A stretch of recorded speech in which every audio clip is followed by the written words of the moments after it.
Hello everyone, WD0AKX Larry here. Gonna build a dipole. It's gonna be a multi-band dipole. Some people call it a fan dipole, but I want to stick up another antenna here on the tower before winter. Something to play around with, and compared to my other antenna, I guess it might give me an advantage in certain directions over my other antenna. So let's see what we can do here. Let's get started. Well, to start out with, here's some of the parts I've been gathering up to make my fan dipole. I do have some of this stuff I've had around. I've got some insulators here that I can use. I also had these insulators here, and I'll probably be putting some or all of them to use. Now, I did have a center insulator that I was going to use, and it looks like it may even be a Ballon. There's nothing labeled on it, but it's pretty old. I remember using this many years ago, and offhand I don't remember if it had a problem and I took it down, or what kind of shape it's really in, and it's pretty weathered. So what I decided to do there is just start fresh with a new insulator, center insulator. So I ordered one. I ordered a couple things here from Amateur Electronics Supply that I can start fresh with. So this ought to be a decent center insulator for my dipole. And I do have some wire around here, but for the longest leg of my dipole in the 40-meter section and the 20-meter section of my fan dipole, I decided to order some new wire. So I got 100 feet of this 13-gauge poly stealth with a black jacket from Amateur Electronics Supply too. They had that on hand. So I decided to get 100 feet of that, and that will work for the 40 and 20 meter leg of my fan dipole. For the other bands, it won't require that much wire, and I do have various shorter lengths of wire on that I'll probably put to use along with this.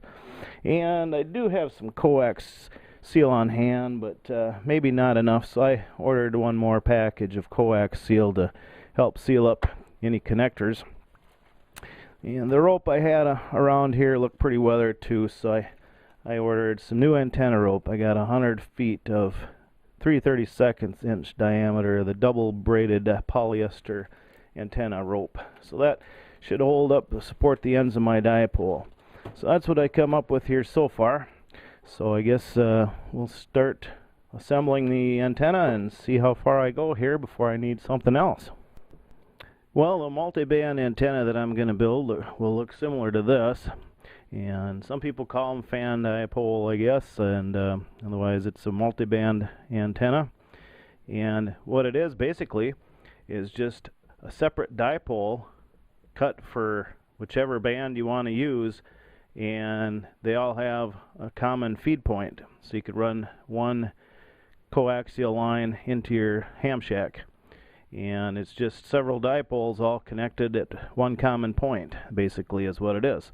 So what I'm going to do, I'm going to cut my dipoles for the bands I'm interested in with this antenna. I think I'm going to go with a 40-meter antenna and then a 20-meter.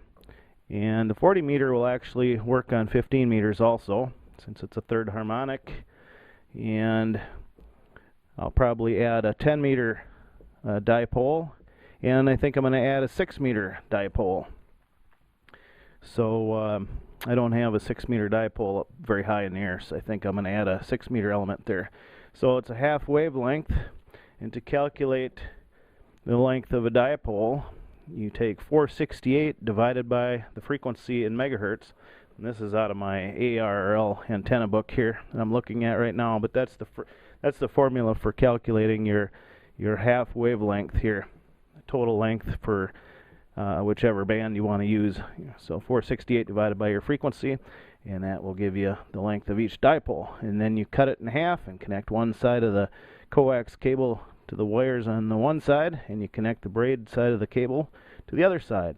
Now I think I'm also going to add a Ballon in line right up near the coax here to kind of keep the RF, keep the feed line from radiating, keep the RF off the feed line. So I'll probably do that. So let's see what we can come up with here. One more thing to keep in mind is that the wires should be separated a little bit, one element from the other. You don't want the wires right next to each other, so I'm going to make spacers, and kind of like they show here, or just to keep the wire, each element separated. If you're pruning an antenna on one band, it will affect the other. All the elements will interact somewhat, so if you're using an antenna tuner, nothing to worry about. If you have the elements close in frequency, the tuner will make your rig happy, and the antenna is still going to radiate well since the elements are close in length. But if you want to actually tune it so you don't have to use your antenna tuner, it might take some work to work between the bands going back and forth, because one element will interact with the other. So space them apart, and they'll interact a little less that way. And you could also run them off in different directions. You know, looking down from above, you could have a 40 meter dipole going this way and a 20 meter this way off the center. So that's another possibility, but I think mine will all be in a north-south direction here. The antenna radiates best off the side here, broadside to the dipole, so it radiates less off the ends. So just a rough sketch of what I'm talking about here. I'll have my 40 meter, 20 meter, 10 meter, and 6 meter elements, and each one will be a little shorter than the other for the different bands. And I'll put some kind of insulators in here, maybe short sections of some small PVC or something. I'll figure that out later here, but I'll probably just have a few sections separating those wires from each other, and that should work fine. And also, as I was mentioning a little earlier, looking from the top down, you can space your elements that way. So like you'd have the 40 meter running this direction, looking down, and maybe your 20 meter that way, and your 6 meter this way, whatever. You can have them all in various directions, and that separates them even a little better. But I think mine will all be in a straight row, running one direction. That's the way that works the best here for my property, and also for the direction I want my signal to radiate best, east to west here, since I'm in kind of the central part of the states in Minnesota. And now looking from the top down again at a dipole antenna that's cut for a half wavelength. You have a quarter wavelength on each side. The whole thing makes up a half wavelength, but the signal will radiate best kind of off to the sides like that. So your maximum signal will be broadside to the wire. This is looking down at the wire. And you'll have the weakest signal off in these directions. Okay, I just made a quick diagram here. Hope you like my drawing.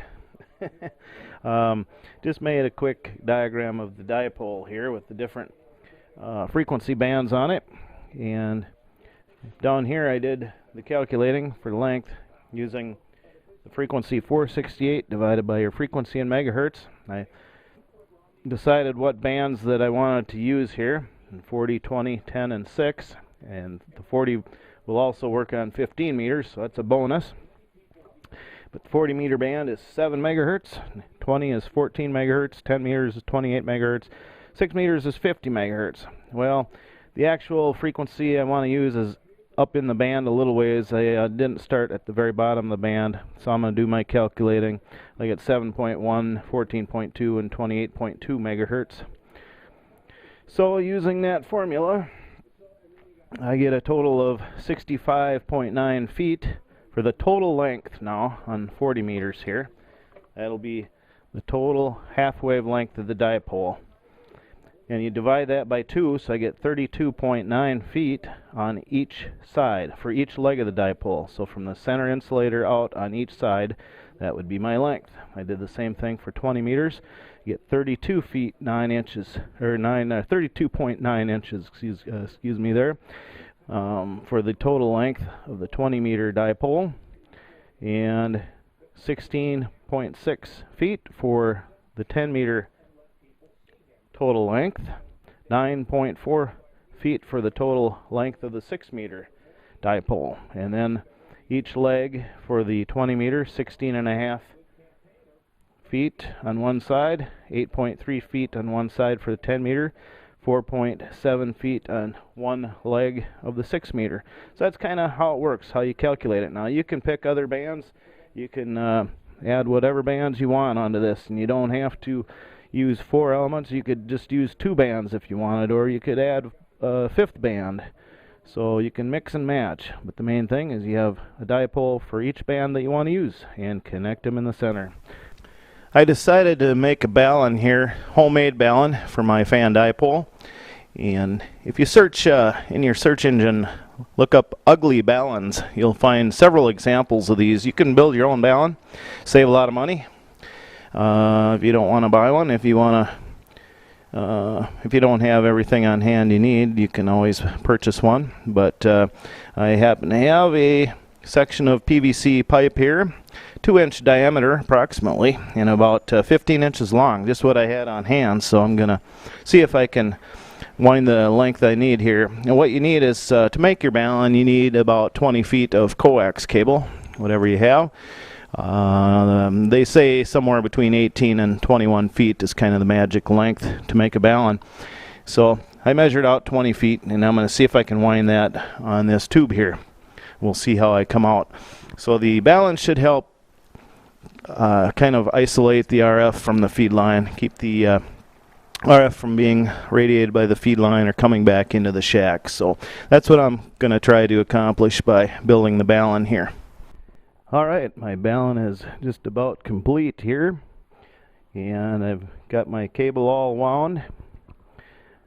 Ended up being about 37 turns, I think, something like that. But the main thing is there's 20 feet of cable here is what I have that's wound up on the coil.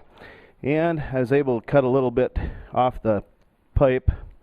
It's now 1 foot long, 12 inches long.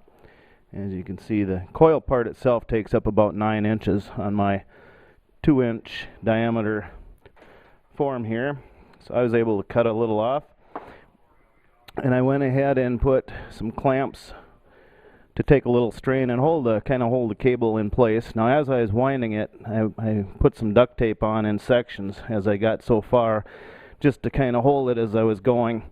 So now I'm going to put some more tape over this, and I'm going to put a good quality like a 3M black tape around this, something that'll withstand the weather, and get this taped up good, and then I'll have my complete Ballon.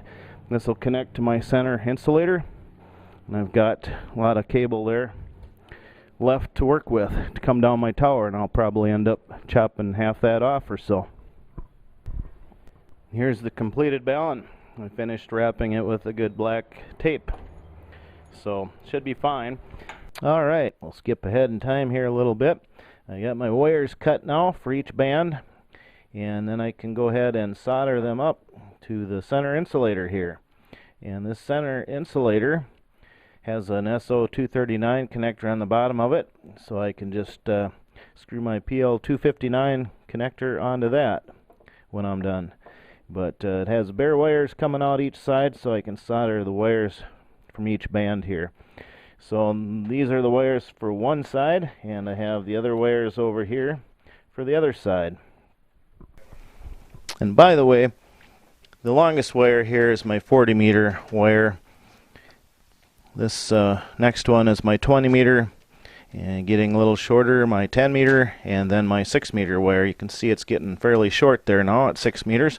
And I was thinking too that I might not have had to add the 6 meter wire, actually, since 6 meters it's an odd harmonic of 40 meters. The 40 meter antenna may work okay itself for 6 meters, but I'm going to go ahead and put this dipole on there anyhow. It's fairly small anyhow. Alright, now I've got the wires all soldered up and ready to go. I guess I might put some black tape around the solder connections here. I'll decide that in a little bit. Alright, I'll show you what I have so far. I have my center insulator with my wire connected, my antenna elements all connected, and I have my PL259 connector on my cable that comes from my ugly Ballon. Actually, it's not a Ballon like I said before. It's more of an RF choke. It's designed to keep the feed line from radiating or any RF coming back down the feed line into the shack. This will go to the shack, and this will tend to choke that off. So it's not truly a Ballon. A Ballon is made to kind of balance or match a balanced antenna. A dipole is a balanced antenna to an unbalanced line like a coax, which is an unbalanced cable. Alright, I brought the antenna out in the garage here now to kind of lay it out a little bit on the floor so I can spread things out a little. And at PVC pipe there, 1/2 inch PVC, 10-foot length. I just went down to the hardware store and picked that up for a little over $3, and I intend on cutting that up into sections to use maybe as spacers on the between the wires there. So I'll play around with that now here next. Okay, I went to the next step here and I started cutting my PVC up into sections that I thought would work. And as you can see, if you can see very well here, still laying on my garage floor, but I do have the PVC insulators in place there, kind of how I think I'm going to end up with it. And I've just kind of been experimenting as I go and cutting them as I go to see here, and I think I come out with something that'll work good. Now I think I'm going to take them back off there now and probably put some gray primer on them. They're kind of bright white and they'll stand out up there off the tower a little too much. I think if I paint them that gray, it might help a little bit to hide them. You know, they'll blend in with the sky a little bit better. I'm going to think about that. All right, spraying down the PVC here. Just got them on a piece of wire so I can spray them all down at once. Didn't know I was going to do this at first, so otherwise I could have sprayed them all down in the beginning. And I also shot a little primer on the ends here after I brought it back in. Alright, I have my spacers primed and I have everything kind of spaced out somewhat evenly here. And now I'm going to take the glue gun and just kind of touch up where each wire goes through each spacer there. Alright, I have the hot glue in place and everything pretty much wrapped up here. I'll show you a little bit on the dimensions if you're interested. I ended up using a total of 11 of these spacers per side on the dipole. So I started out with 4 that are 7 inches long, and my spacing is 16 inches here on the first 3 sections, and then I go to a spacing of 22 inches, and I started using spacers that are 5-inch long, and I used 2 of those. And then as we get out farther, I changed my spacing to 19 inches with 3-inch long spacers, and I used 5 of these 3-inch long spacers for the rest of the antenna here.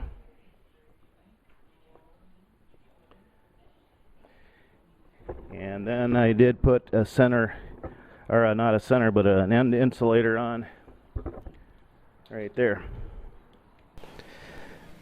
Now these dimensions aren't critical or anything for the spacers. It's just kind of what I ended up with to make them somewhat evenly spaced, and what seemed to work good to space the wires out. Well, I think I've got the antenna ready to go up the tower here, so I'm gonna try to go up there today, and got my climbing belt and safety gear on here for going up the tower. So see if we can get this antenna up today.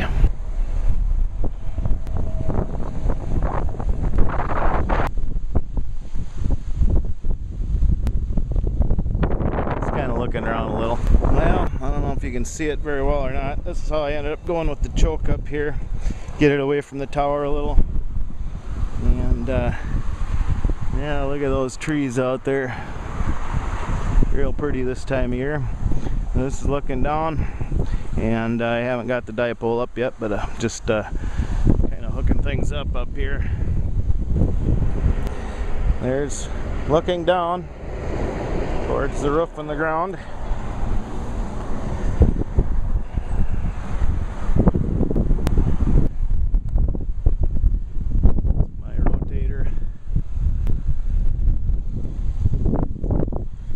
hazer. It's my VHF TV dipole there, the white one, and my UHF TV antenna. Yeah, just to prove I'm up here, here I am, my mug shot by the tower.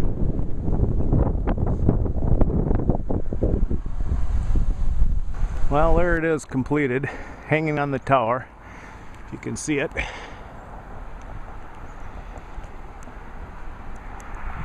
And it goes back down into that tree. It ended up being like an inverted V type dipole. And it goes down to a roof vent. And the wire, other wire just above it there, it's my off-center fed dipole. So there it is, the completed antenna. Inverted V style. Okay, I'm down on the workbench and I have a cable run down here right now to test the antenna. So, analyze the SWR here. Right now, I'm on the 4 to 10 scale, and it's pretty hard to see the numbers here, but as you can see, I'm right above 7 megahertz there, and I get a dip. It's high, and then I come right in there, and I get a nice dip, and that is just a little above 7 megahertz there. So that's good on 40. It's resonant right on the band, looks like. Let's go up here to 20 meters. And there's our dip. And it's showing me just a little bit above 20. High end of 20 meters.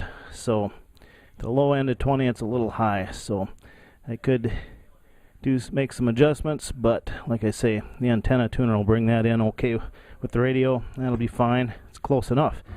Let's go up here. Try let's see, no, let's stay back here. Let's try 15 meters up by 21 megahertz here. There's our dip, and that's little up above 21 megahertz, about 23 there showing. So I'd have to maybe make some adjustments there, but close enough. The antenna tuner will take care of that. Let's go up, check 10 meters here. There's a little dip there up about 35. Let's keep going. There's our dip right above 28 megahertz. Perfect. Nice dip there on 10 meters. So we're doing good. Let's go up to 6 meters. Way at the top end here. Right in there. Oh, a sharp dip right there at 6 meters. Just above 50 megahertz. So it looks like the antenna was a success as far as tuning. So I'll have to check it now on the air and play around, see how it goes. Alright, I'm down in the shack here and playing around with the antenna that I put up, comparing it to my other antenna, which is an off-center fed Wyndham style dipole. So it seems to be working well here so far. Signals are very strong on the new antenna, so I know it's going to work okay. And just comparing both antennas, switching back, listening to different stations, pretty much what I figured. On some stations, one antenna favors the is a little better than the other one, vice versa, depending on the direction that the station is located from here, because the antennas do have lobes and they favor certain directions. So I think the antennas will kind of work good together. I can flip back and forth and use whatever the one that's working best for the signal I'm listening to or talking to at the time. I guess it'll give me another option here. So on some signals, one station might be 40 over on the new antenna, and I flip over to the other Wyndham antenna, and it might be 20 over. And station in another location, it might be just totally opposite of that, where the Wyndham style antenna is receiving better. So, thanks for watching the video. Hope you got some use out of it or enjoyed watching it. Maybe you got a few tips out of it. And keep watching. I'll say 7-3 WD0AKX.